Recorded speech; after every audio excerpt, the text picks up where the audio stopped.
Hello बच्चों, welcome back to another video. आज इस वीडियो में हम स्टार्ट करने जा रहे हैं बेटा fourth module of your French revolution, that is did women have a revolution.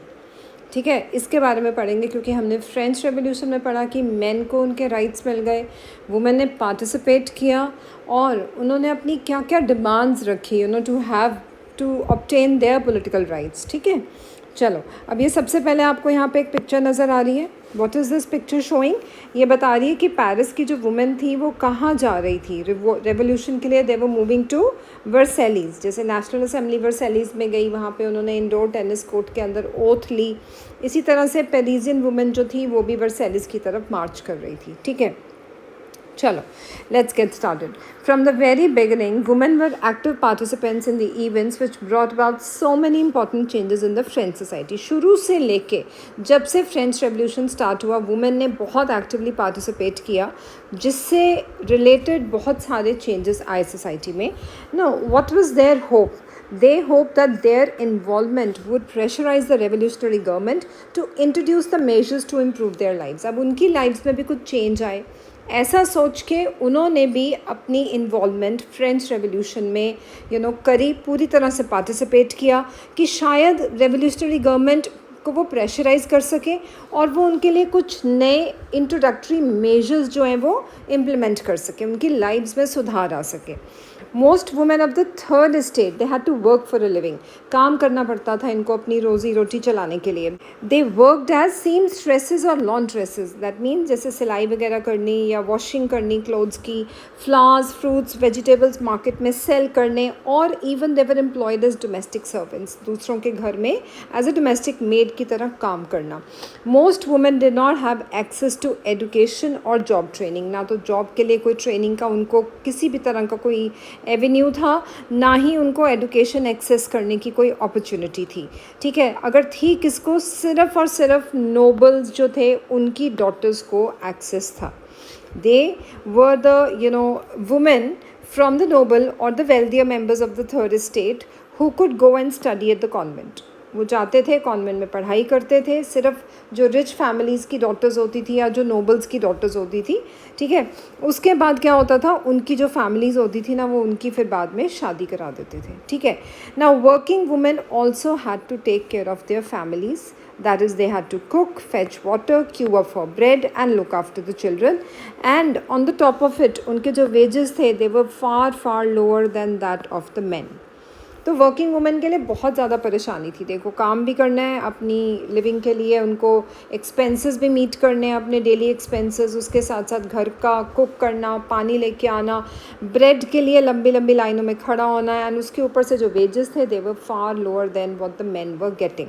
ठीक है, नाउ अब उनको ऐसा लगा कि this is like getting too much on us, it's taking a toll on us. तो उन्होंने क्या किया, अपने ही इंटरेस्ट को वॉइस करने के लिए, अपने ओपिनियंस, अपने व्यू पॉइंट्स, अपने पर्सपेक्टिव को वॉइस करने के लिए, कुछ डिस्कस करने के लिए उन्होंने भी अपने कुछ political clubs and newspaper start किए।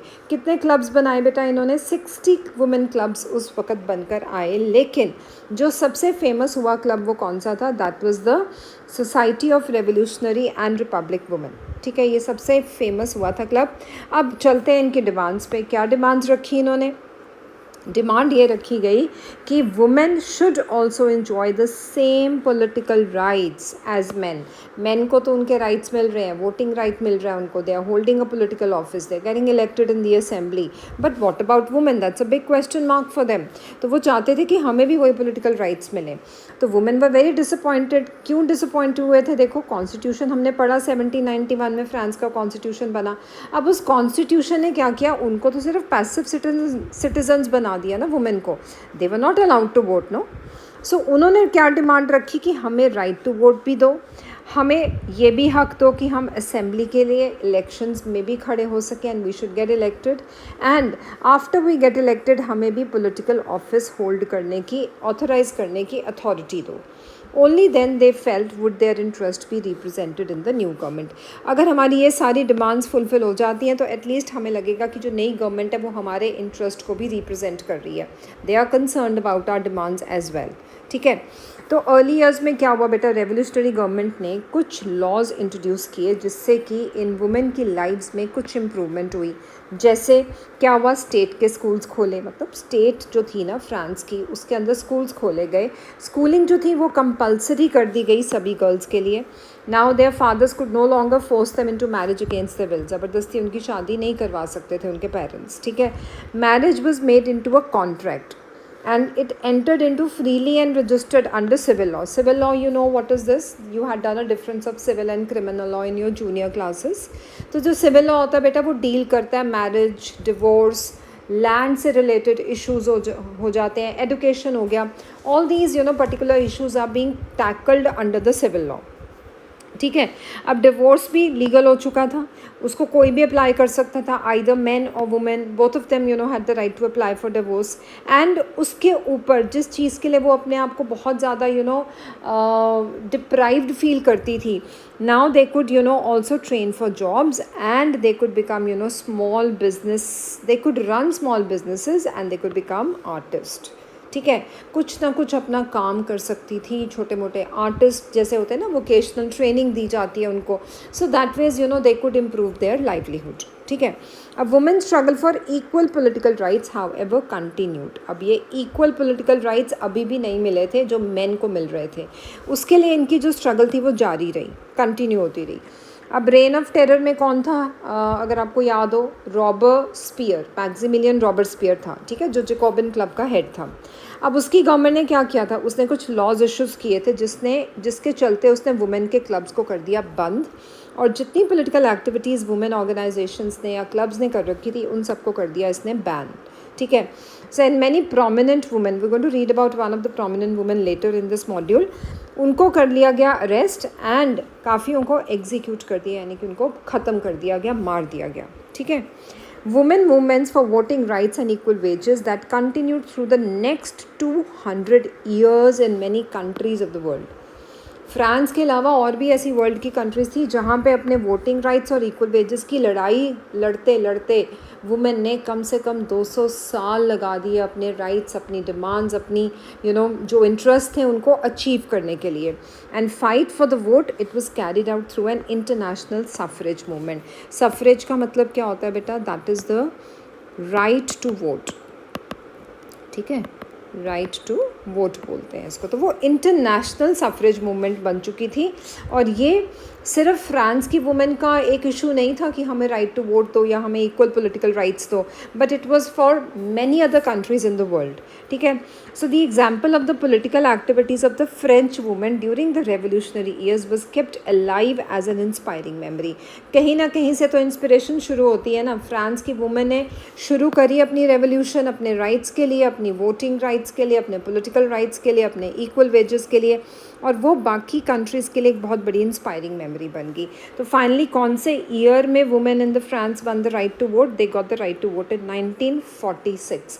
याद करने का सबसे अच्छा तरीका क्या, 1947 में आर इंडिया गॉट इंडिपेंडेंट, एक साल पहले फ्रांस की वुमेन को क्या मिला, right to vote. I think that's going to be the easier way to learn this particular date. तो अभी हमने बात करी ना कि कुछ प्रोमिनेंट वुमेन थी जिनको अरेस्ट किया गया, तो उसके बारे में कि छोटा सा हम सोर्स लर्न कर लेते हैं. Life of a revolutionary women, Olympe de Gouges. ठीक है, now she was one of the most important of the politically active women in the revolutionary France. France में जब रेवोल्यूशन चल रही थी तो काफ़ी इंपॉर्टेंटली इस वुमेन ने एक्टिवली पार्टिसिपेट किया, और प्रोटेस्ट किसके अगेंस्ट कर रही थी, कॉन्स्टिट्यूशन के अगेंस्ट, क्योंकि कॉन्स्टिट्यूशन ने अभी तक जो राइट्स डिक्लेयर किए थे वो सिर्फ मैन के किए थे, वुमेन को तो एक्सक्लूड किया हुआ था. बेसिक राइट्स तो सभी ह्यूमन बींग्स के होते हैं ना, they are entitled to get the basic rights, लेकिन यहाँ पे तो अभी भी डिस्क्रिमिनेशन चल रही थी. सो 1791 में उसने खुद एक डिक्लेरेशन लिखी, और वो किसके ऊपर थी, rights of women and citizen. जब उसने एड्रेस करी क्वीन को, नेशनल असेंबली के मेंबर्स को कि इस डिक्लेरेशन के ऊपर एक्ट करो, तो क्या हुआ, 1793 जब उसका मैक्सिमिलियन रॉबर्सपियर का रूल चल रहा था, रेन ऑफ टेरर. ठीक है, तो उसको इस ओलंपे डी गुग्स को क्रिटिसाइज़ किया, she criticise the Jacobin government कि आपने ज़बरदस्ती हमारे वुमेन क्लब्स क्लोज़ कर दिए. अभी हमने पढ़ा ना, मैक्सिमिलियन रॉबर्सपियर ने वुमेन के क्लब क्लोज़ किए, उनकी पॉलिटिकल एक्टिविटीज़ को बैन कर दिया. तो वो चाहता ही नहीं था कि वुमेन के राइट्स जो हैं वो जिस चीज़ की वो डिमांड कर रही हैं वो फुलफ़िल हो जाए. तो उसको क्या किया, उसको ट्राई किया गया. ट्राई होता है मतलब उसकी पेशियाँ लगी, ट्रायल्स होते हैं जो कोर्ट के अंदर. नेशनल कन्वेंशन ने उसको ट्रायल किया, ठीक है। क्या चार्जेस लगाए गए उसके ऊपर? ट्रीजन के। ट्रीजन का मतलब क्या होता है बेटा? बिट्रेयल, दैट मीन्स धोखा, ठीक है। बिट्रे के केस पे उसको अंदर कर दिया गया and soon after she was finally executed, that means she was sentence to death, ठीक है। तो यहाँ पे आपका बेटा ये मॉड्यूल 4 फिनिश होता है। मिलते हैं नेक्स्ट वीडियो में with the next module. Till then stay connected, stay tune to my channel and don't forget to like, share and subscribe. That gives me a lot of motivation. Thank you.